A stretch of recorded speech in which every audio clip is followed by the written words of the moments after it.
아직도 온전한 신부단장을 하지 못했습니다. 주님 붙들으시옵소서. 새 힘과 용기 주시옵소서. 온전한 생명을 전할 수 있고 온전한 빛을 전할 수 있게 하옵소서. 사랑하는 내 딸아, 나는 네가 이제 단단한 음식을 먹기 원한다. 십자가를 지고 내 발자취를 밟기를 원한다. 그래야 할 때 내 영광의 권능이 너를 보유하리라. 이사야 58장을 주노라.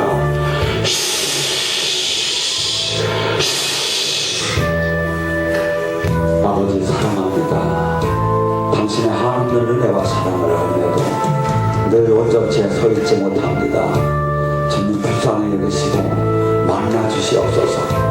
지켜주시옵소서. 두렵고 떨립니다. 사랑하는 내 딸아, 내가 너와 함께하길 원하고 네가 생명의 신앙으로 바뀌길 원한다. 딸아, 네가 반은 세상과 있고 반은 나와 함께하니까 나는 진투의 하나님이다. 온전히 모든 것을 나에게 돌려라. 그리할 때 내 생명이 나타날 것이고 내 의가 내 나라가 너를 통해서 나타나길 원하노라. 지금 온몸에 불이 들어간다.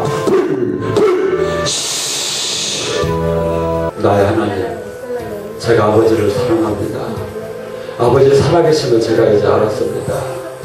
아버지께서 제 가정을 지키심을 제가 알았습니다. 아버지께서 제 가정의 파멸에서 구원한 걸 제가 알았습니다. 이제 제가 아버지를 따르려 합니다. 이제 제가 아버지의 그 거룩한 부름을 제가 순종하려 합니다. 저를 지켜주시옵소서. 이 세상의 방법을 다 버리고 오직 당신의 방법을 제가 이제 따르겠습니다. 제 가정 불쌍히 여기시고 지켜주시옵고 특히 어머니에게 힘을 주시옵소서. 어머니를 볼 때마다 가슴이 묘입니다. 아버지 도와주시옵소서. 아버지 지켜주시옵소서. 지켜주시옵소서. 사랑하는 내 딸아, 내가 너를 사랑한다. 네가 온전히 확신을 갖지 않고 기도해도 나는 너와 함께 하겠단다. 내가 너의 가정을 눈동자처럼 지키련다. 너는 젖먹이 아기를 가진 어머니가 그 자식을 잃을지어정 내가 너를 버리지 않고 있지 않는다는 말을 너에게 주노라. 온몸에 기도 걸어라. 아버지, 지금 이 시간 에스겔 37장에 뼈들이 맞춰지고 심줄이 소생하고 세포가 소생하는 기적을 지금 이 시간 허락하여 주시옵소서. 지금 이 시간 말라기 4장 2절에 당신을 경외하는 자에게 허락하시는 시위의 광선을 지금 이 당신의 자녀들에게 비춰주시옵소서. 지금 이 시간 비춰주시옵소서. 머리에 비춰주시옵소서. 머리에 지금 치유의 광선을 비춰주시옵소서. 머리와 목과 양 어깨에 치유의 광선을 비춰주시옵소서. 뼈들을 맞춰 들어갈지어다. 뼈들을 맞춰 들어갈지어다. 머리, 목, 어깨, 뼈들 팔을 짧아지고 짧은 팔을 길어지고 맞춰 들어가. 뼈들을 맞춰 들어갈지어다. 예수님 을 선포한다. 아버지, 머리와 목과 양 어깨와 두 팔과 등뼈의 치유의 광선을 비춰주셔서 등뼈 맞춰 들어가.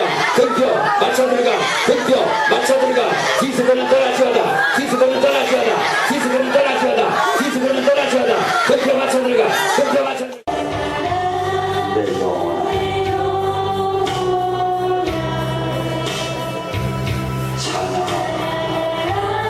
내 영혼아,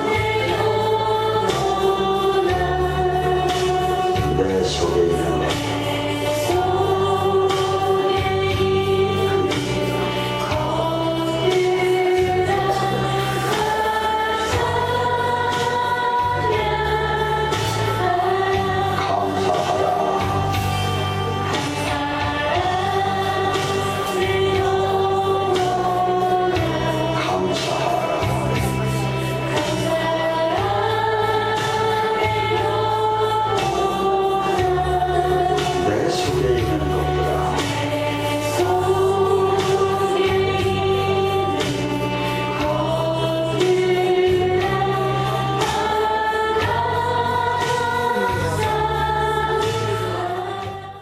성경 말씀은 로마서 11장 29절입니다. 하나님의 은사와 부르심에는 후회하심이 없느니라. 아멘. 우리 모두는 하나님의 자녀로 이미 택함받았고 또한 거듭난 사람들입니다. 그래서 하나님의 안에서 거듭났다면은 하나님께서 우리들 각자를 위해서 어떤 특별한 계획과 목적을 가지고 계심을 깨달을 수가 있습니다. 그래서 우리는 이미 창세 전부터 그분으로부터 불림을 받았고 또한 그분으로부터 불림 받은과 동시에 그분께서 우리를 통해서 뭔가 일을 이루시기 위한 계획을 가지셨음을 알 수가 있습니다. 그러면 그 원리를 보자면 우리는 이미 우리가 이 세상에 태어나기도 전부터 그분께서 우리를 위해서 어떤 계획과 목적이 있었다는 것을 알 수가 있습니다. 왜냐하면 우리는 창세 전부터 이미 택함을 받은 자들이기 때문입니다. 그런데 오늘 성경 말씀대로 하나님께서 부르심에는 하나님 부르심의 그 은사와 부르심에는 절대로 후회함이 없다고 말씀을 하고 있습니다. 그러니까 하나님의 은사와 부르심에는 후회하심이 없다. 그러니까 하나님께서 우리에게 주신 그 선물, 은혜와 또한 우리에게 부르신 어떠한 사명에는 후회하심이 없다는 것입니다. 굉장히 우리로서는 기쁜 소식이죠. 그러니까 하나님께서는 우리를 부르시면서 또한 우리에게 은사를 주시면서 당신의 생각과 마음을 절대로 바꾸시지 않는다는 의미입니다. 그러면 그분께서 우리에게 부르셨을 때는 분명히 계획과 목적이 있는데 그 계획과 목적을 하나님께서 절대로 바꾸시지 않는다는 것이죠. 그래서 우리 각자에게 주신 그 사명에 대해서 절대로 안 바꾸신다는 뜻입니다. 구체적으로 적용을 하자면. 그래서 우리가 아무리 울면서 나는 이 사명은 정말 싫습니다. 제가 생각하기에는 이게 B라는 것이 적성에 맞고 그걸 또한 제가 원하고 있습니다. 또한 그쪽에 제가 재주가 많습니다.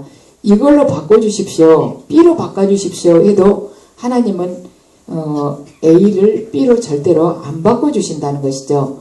우리가 가게 가서 물건 살 때는 10,000원을 내고 어떤 걸 샀다. 그럼 가지고 와서 보니까 마음에 안 들면 바로 가서 내가 이거 마음에 안 드니까 딴 걸로 좀 바꿔가겠다고 10,000원짜리 다른 걸로 바꿔가게 하면 금방 바꿔주지만 하나님은 이 사명 절대로 안 바꿔주신다는 것입니다.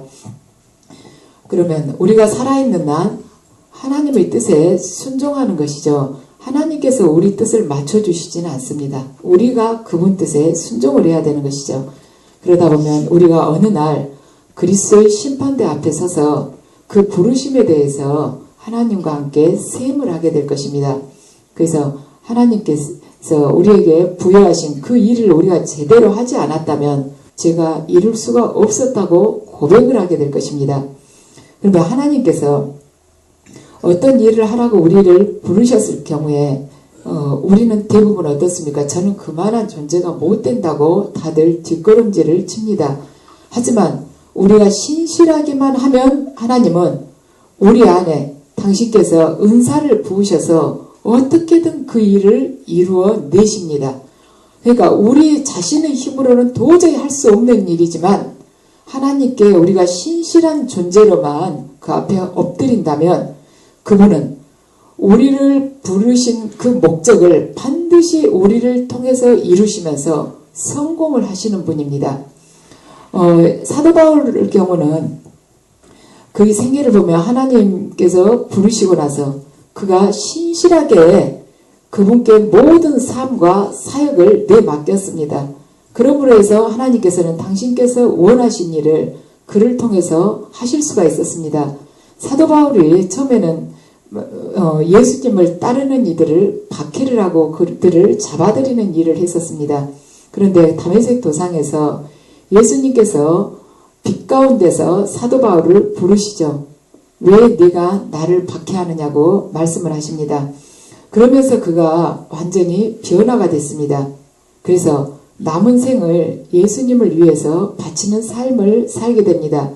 여러 해가 지나고 나서 그가 아그리파 왕 앞에 서게 됩니다. 그러면서 거기서 어떤 이야기를 하냐면 예수님으로부터 이방인을 위한 일을 하라, 이방인들에게 복음을 전하라는 그 명을 받았다는 것이며, 무엇을 한 가지 더 아그리파 왕 앞에서 이야기를 하냐면 아그리파 왕이여, 그러므로 하늘에서 보이신 것을 내가 거스르지 않았습니다 하고 이야기를 합니다. 이것은 뭐냐면은 나는 하늘의 부르심에 순종하였습니다, 그 뜻입니다. 그러니까 사도 바울이 자기는 예수님의 말씀에 순종하였다고 지금 아그리파 왕에게 이야기를 하고 있습니다. 여러 가지의 다른 사역들을 통해서 하나님께서 그를 인도하심을 볼 수가 있습니다. 서로 각기 다른 사역들에 또한 사도 바울이 어떻게 순종했는지를 우리가 살펴볼 수가 있습니다. 그래서 하나님께서는 어떤 한 사람을 부르실 때 그 사람의 생애에 부여하신 그 부르심을 한 번에 절대로 완성시키지를 않습니다. 부르심에 뭔가를 더 덧붙이면서 그 사람의 순종함에 따라서 한 가지 한 가지 그 사역의 영역을 더 넓혀주십니다. 그래서 어느 그 한 가지씩 이렇게 사역을 넓혀주시면서 거기에 최대한 충성을 다하면은 그 다음에 또 그 사람한테 다른 사역으로 또 넓혀주시고, 그래서 이걸 확장시켜 주세요. 처음부터 모든 것을 확 다 열어주시고 처음부터 절대로 높여주시질 않습니다. 하나를 시켜봐서 잘하면 그 다음에 2고를 맡기고, 그 2고를 맡겼는데 잘하면 그 다음에 3고를 이렇게 해주시는 분이십니다. 사도행전 13장에서 보면 바울과 바나바의 사역이 선지자 또는 교사에 머물렀음을 우리가 볼 수가 있습니다. 사도행전 13장 1절에서 2절을 보면 안디옥 교회에 선지자들과 교사들이 있으니 곧 바나바와 니게르라 하는 시몬과 구레네 사람 루기오와 분봉왕 헤롯의 젖동생 마나인과 및 사울이라. 바울과 바나바가 이방인들에게 복음을 전하기 위해서 성령으로부터 보내심을 받은 것이 지금 사도행전 13장에 나옵니다. 그러니까 13장 1절 2절을 보면은 바울과 바나바가 선지자 또는 교사의 역할을 했어요. 그런데 성령님께서 그들을 뽑아서 말하자면 이방인들에게 보내라고 지금 그러죠. 그래서 그들 각자에게 부르심을 더 얹어가지고 사역을 넓혀주시고 계십니다.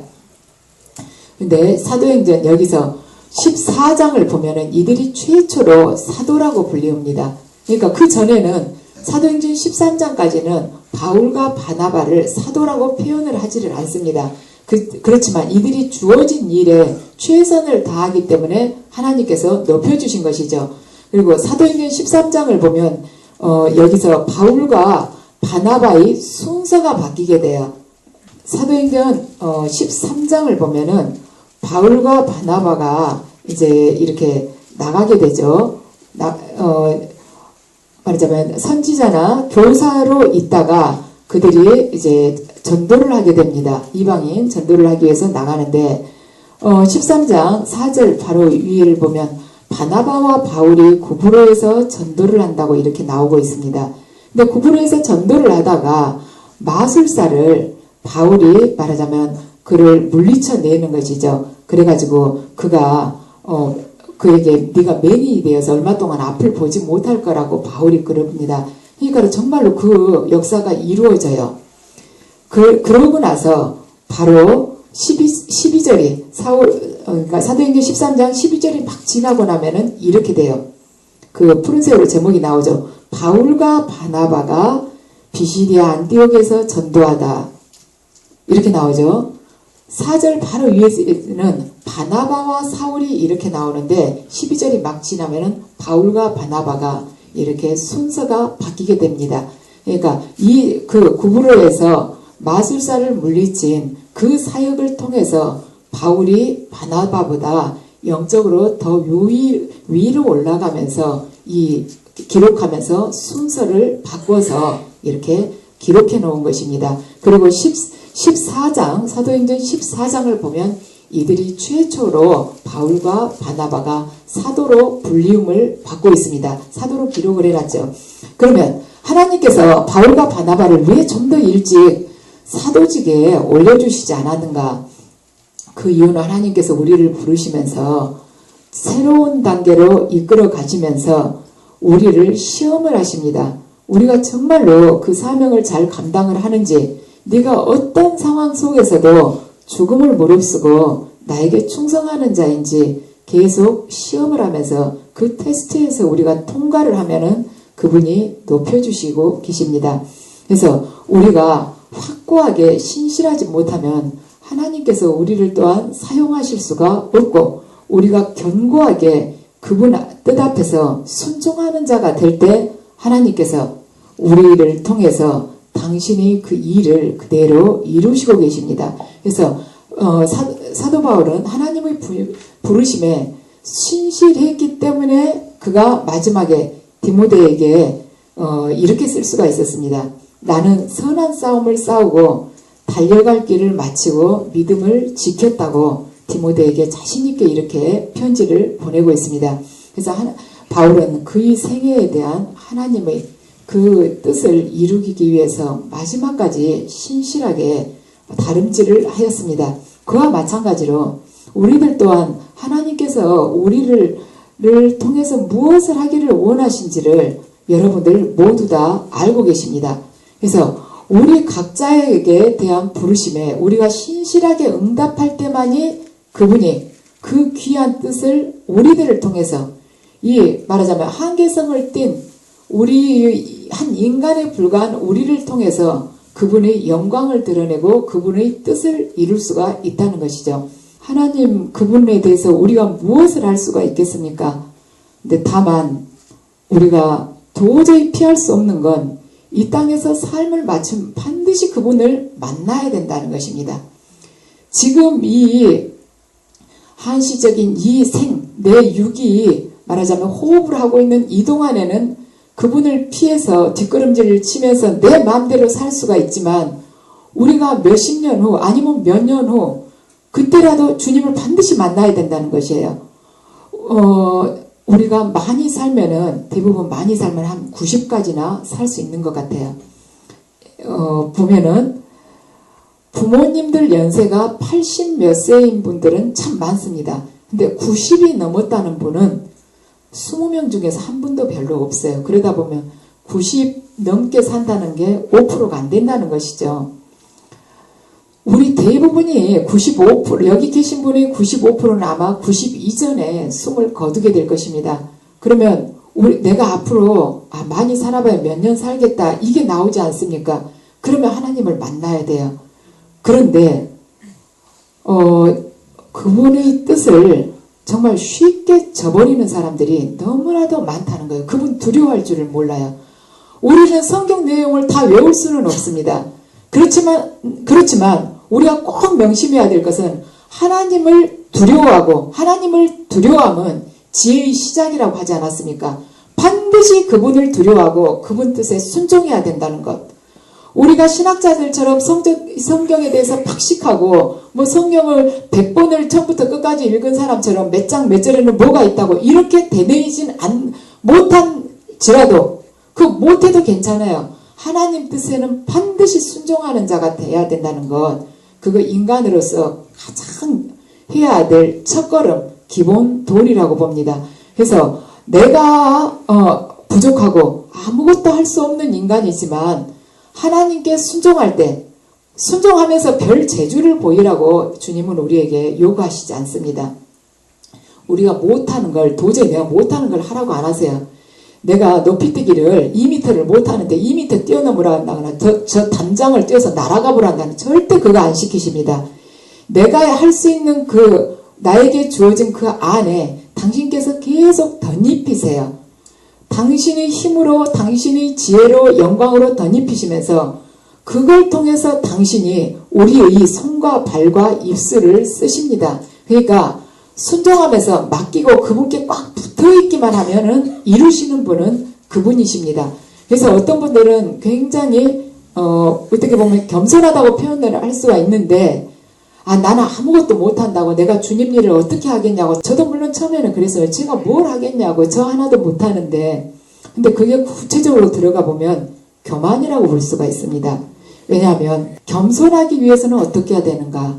겸손과 교만의 차이는 이거예요. 겸손하다는 것은 하나님의 뜻에 순종하면 다 겸손해집니다. 그런데 하나님의 뜻에 불순종했을 때 그것이 교만인 것이에요. 그래서 저는 할 수 없습니다는 겸손이 아니라 교만한 것입니다. 왜냐하면 내 의지가 아직까지 살아있기 때문에, 내 의지가 하나님 의지 위로 올라가려고 하기 때문에 그것이 교만한 것입니다. 그래서 내가 진정으로 겸손한 자가 되기를 원한다면 하나님의 뜻에 무조건 순종하실 때 그것이 이루어집니다. 그러면 예수님으로부터 우리 모두들 부르심을 받았습니다. 그러면 우리는 무엇을 위해서 부르심을 받은 것인가? 예수님을 위해서 부르심을 받았는데 그분이 우리에게 무엇을 원하고 계시는가? 당신의 부르심에 아름답게 임하는 자가 되기 위해서 우리가 어떠한 자세로 나아가야 하는가? 첫 번째는 우리는 순종을 위해서 부르심을 받았습니다. 예수님께서는 당신 제자들을 부르실 때 모든 삶을 당신에게 헌신하기를 요구하셨습니다. 다른 종교의 어떤 신들은 불교도 그러죠.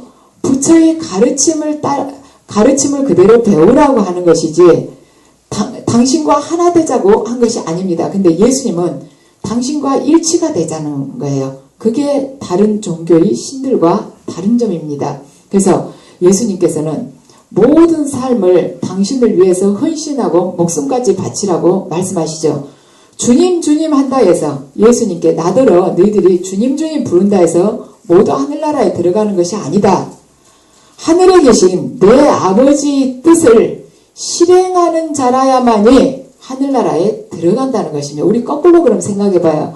아버지의 뜻을 실행하지 않는 자는 하늘나라에 내가 바로 입성시켜주겠다. 그 약속을 내가 못하겠다는 것입니다. 우리들 생각에는 교회 다니고 성당 다니고 그러면 다 하늘나라 갈 것 같지만 예수님 말씀이 그거예요. 아버지의 뜻을 실행하는 자라야만이 하늘나라에 들어간다는 것입니다. 그래서 키에르케고르는 믿기 어렵다는 것은 순종하기 어렵기 때문에 믿기 어렵다고 이야기를 했습니다. 이것이 뭐냐?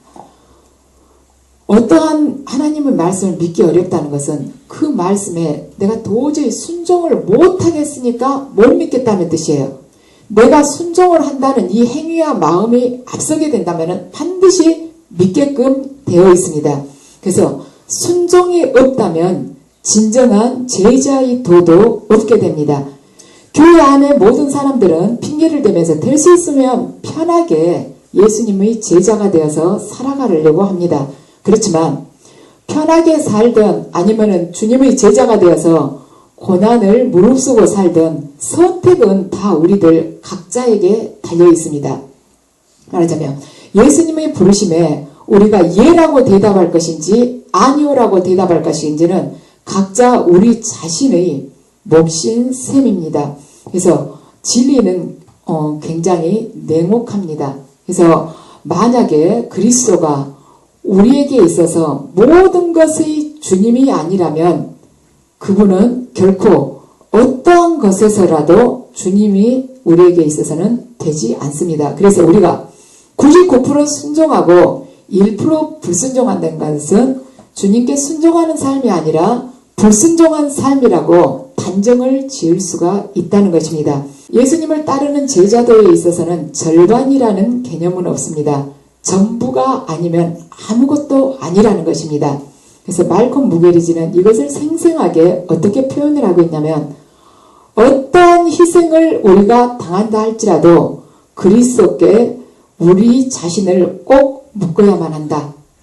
마치 옛날 선원들이 폭풍이나 파도가 일 때 돛대에다가 자신을 꼭 묶어놓고 떨어지지 않으려고 그렇게 묶어놓고 매달렸듯이 어떤 희생이 닥친다 할지라도 우리는 예수님께 내 자신을 묶어놓는 존재가 되어야 된다는 것입니다. 그래서 오늘날 교회에는 하나님께 순종과 충성으로 말하자면 묶는 그러한 진정한 제자도가 필요한데 지금 오늘날 교회에는 너무나도 연약해졌다는 것입니다. 그래서 교회에 우리가 사람들을 이렇게 전도를 할 때, 오도록 전도를 할 때 대부분 믿음으로 불림을 받게끔 하지만 대부분은 순종하라는 그러한 부름을 청하지를 않습니다. 또한 순종하러 가면은 사람들이 쉽게 안 오겠죠.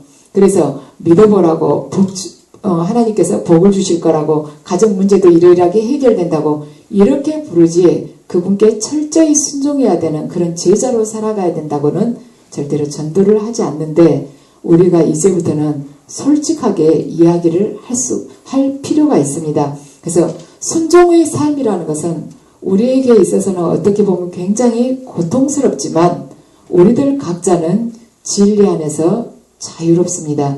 그래서 순종을 사는 동안에 우리는 우리 자신의 힘으로만 어둠의 세력과 싸우는 것이 아니라 하나님을 아버지라고 부르게 하신 그 성령님의 전폭적인 지지를 얻으면서 우리는 악의 세력과 싸우게 될 것입니다.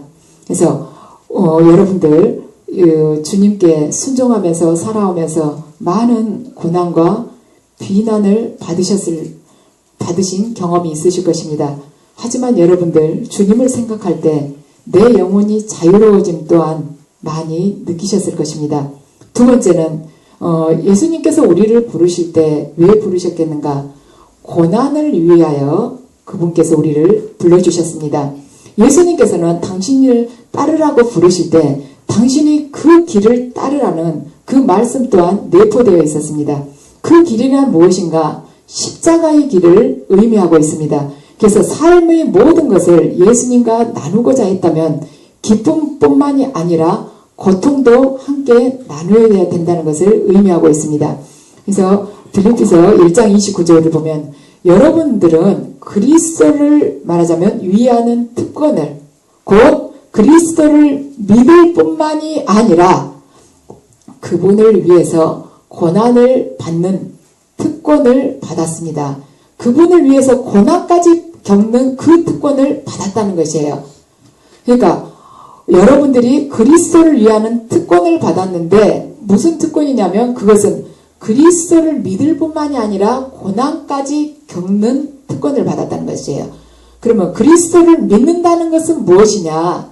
믿는다는 것은 첫 번째로 그리스도께 순종한다는 것을 의미한다고 말씀드렸습니다. 그래서 그리스도께 순종하다 보면은 고난을 당연히 겪게 되는 것이고 그 고난까지도 우리는 그분께 순종함으로 인해서 그게 이루어진 고난이므로 특권으로 생각을 해야 된다는 것이죠. 그것도 기쁘게 받으라는 의미입니다.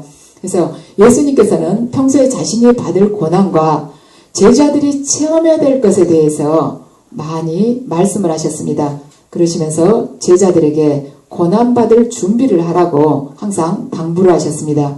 누구든지 제 목숨을 구원코자 하는 자는 잃을 것이고 누구든지 나를 위하여 제 목숨을 잃는다면 그때 영원한 생명을 얻으리라고 말씀하셨습니다. 그러니까 누구든지 제 목숨을 자기의 이 육적인 목숨을 구하려고 하는 자는 영원한 생명을 잃게 될 것이고 누구든지 나를 위하여 제 이 육적인 목숨을 버리는 자는 영원한 생명을 얻게 될 것이라는 그러한 의미입니다. 그러니까 이 목숨이라는 것이 앞에 나온 말은 육적인 목숨을 의미하고 뒤에 나온 말은 영적인 목숨을 의미하고 있습니다. 그래서 육적인 목숨을 얻으려는 자는 영적인 생명을, 영원한 생명을 잃게 되고 육적인 목숨을 말하자면 잃으려는 자는 하나님을 위해서 육적인 목숨을 잃는 자는 영원한 생명을 얻게 된다는 뜻입니다.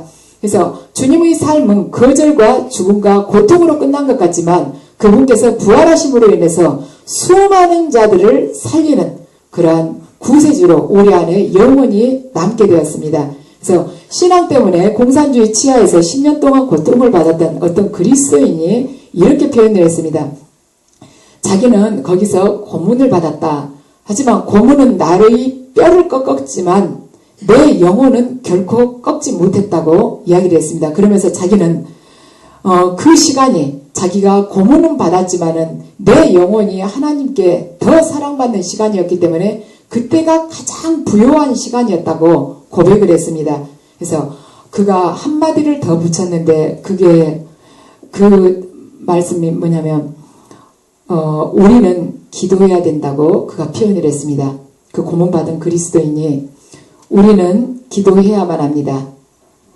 박해받지 않게 해달라고 기도하는 것이 아니고 우리 스스로가 박해받을 만한 그러한 존재, 그러한 가치가 있는 사람이 되게 해달라고 우리는 기도해야 합니다.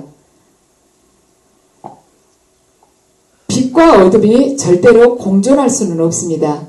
어둠 속에서 이 빛을 발할 때 이 빛은 반드시 어둠과 대립할 수밖에 없습니다. 그러다 보면 진정한 크리스찬이라면 반드시 박해가 다가오는 법이죠. 그래서 우리가 박해받지 않는다는 것, 다른 사람들로부터 찬사받는다는 것은 우리가 빛의 역할을 이 세상에서 하지 못하고 있다고 생각하면 됩니다. 그래서 이 그리스도인 말처럼 박해받지 않게 해달라고 기도할 것이 아니라 우리 스스로가 박해받는 자, 진정한 빛을 발하는 자, 그러한 존재가 되게끔 하나님께 쉬지 않고 기도하면서 구하시기 바랍니다. 세 번째, 우리는 단순한 삶을 위하여 예수님께 부르심을 받았습니다. 랍비의 제자들은 토라를 공부하기 위해서 물질적인 이익을 포기했지만 그들이 그 공부를 마치고 나서 랍비가 되고 나서는 그 모든 것을 다시 누릴 수가 있었습니다.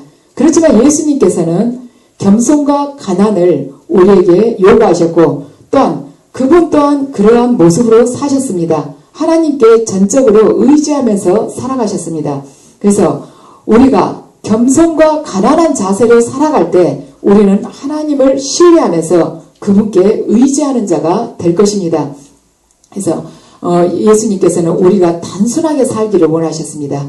너희들 겸손하고 가난하게 살아가며 또한 너가 거저받았으니 거저주어라. 너희들 이방인처럼 먹고 마시는 것을 구하지 말라. 너희들이 오직 하늘나라 의를 구할 때 그 모든 것, 너희들이 지금 기도하지 않는 것까지도 내가 모두 충족시켜 줄 거라고 말씀하셨습니다. 그렇지만 제자도는 이 땅에서 결코 쉬운 것이 아닙니다. 분명히 제자의 길을 걸어갈 때는 아픔과 눈물이 따르게 될 것이며 헌신하기로 다짐하는 순간에 이 세상의 야망과 이 세상이 나에게 주는 어떤 가치, 물질적인 가치가 분명히 우리 안에서 고개를 쳐들 것이기 때문입니다. 그래서 이거 하나만 여러분이 기억하시기 바랍니다. 우리는 우리 자신의 문제와 싸우라고 하나님께 부름받은 자가 아닙니다. 예수님께서 도입한 그 제자들을 우리가 믿고 따르고 있는데 이 제자들은 예수님은 12제자에만 국한된 것이 아니라 이 시대를 따라 살아가는 우리들에게 또한 이것이 적용이 되고 있습니다. 그래서 그분의 제자로 살아가는 데 있어서는 우리가 순종회로 부름을 받았고 또한 고난회로 부름을 받았고 또한 단순한 삶으로 부름을 받았고 또한 필요할 때는 죽음으로도 우리는 부름을 받은 자들입니다. 그래서 이러한 부름은 예수님을 따른다고 말하는 모든 사람들에게 있어서 공통된 부름입니다. 그래서 성도 각 사람이 자신에게 주어진 그 삶의 부름에 대해서 응답할 때, 우리 응답하고 살아갈 때 우리는 그리스도의 심판대 앞에서 그분께 우리가 당당하게 말씀을 드릴 수가 있습니다. 그 심판의 자리가 점점 우리 앞에 가까이 다가오고 있습니다. 하나님께서 우리에게 물으실 것입니다. 너는 너희 삶에 대해서 정말로 신실하게 그 부름에 대해서 순종을 하였느냐? 예수님께서 우리의 죄사함을 위해서 십자가상에서 말하자면 당신의 몸을 깨뜨리시고 피와 물을 모두 쏟으시며 고통과 상처를 받으셨습니다. 그분의 제자인 우리들은 이 땅에서 삶을 마치고 하나님께 나아갈 때 하나님을 위해서 내가 이 세상에서 고난받은 흔적을 그분께 내보여 드려야 될 것입니다. 그래서 이 시간 강의를 마무리를 지난주 2주 전에 주님께서 저에게 이 말씀을 전하라고 하셨던 그걸 여러분들에게 전해드리겠습니다. 지난주 딱 이 시간쯤에 주님이 계시를 해주셨는데 제가 강의 올라오기 1, 2분 전에 딱 그걸 말씀을 주셨습니다. 그러니까 그 말씀을 그날 강의에다가 어떻게 매끄럽게 적용을 시키기가 어려워서 그날 제가 못해드렸는데 오늘 전해드리겠습니다. 지금 이 순간 예수님께서는 우리를 당신의 자녀로 부르시고 당신의 식탁에 지금 초대하십니다. 그리고 당신께서 이 땅에서 드셨던 양식을 우리들에게 주시면서 이 양식을 우리 함께 나누자고 말씀을 하십니다. 요한복음 4장 33절입니다. 예수님께서 이르시되 나의 양식은 나를 보내신 이의 뜻을 행하며 그의 일을 온전히 이루는 이것이니라. 아멘. 전진해오다 그의 강한 승리의 군대 그의 영